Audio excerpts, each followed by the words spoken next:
È un mondo imprenditoriale estremamente variegato, quello che si offre e che si presenta davanti a noi anche qua in Sardegna e nelle realtà locali. Un mondo che, nonostante tutte le difficoltà, reagisce e si adatta alle nuove esigenze e ai nuovi mercati. La Camera di Commercio di Cagliari, di Oristano, ma direi tutte le Camere di Commercio della regione sono pronte ad affiancare le imprese con le altre istituzioni e offrirgli un ventaglio di possibilità il più ampio e adeguato alle sfide dei tempi moderni, alle innovazioni, alla digitalizzazione, al trasferimento di tecnologie, al cercare e affrontare nuovi mercati e soprattutto a seguire tutta la parte che un tempo era quella burocratica di creazione e di sviluppo dell'impresa con metodi e strumenti innovativi, tecnologici, efficienti e semplici.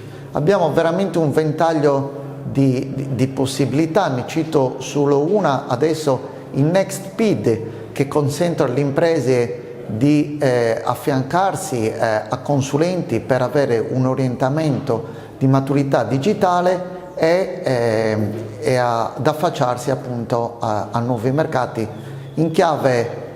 moderna. Questo vale per le imprese, anche per quelle tradizionali, dei settori tradizionali come quelle dell'artigianato, dell'agroalimentare, un connubio che è poi la ricetta vincente di oggi tra tradizione e innovazione.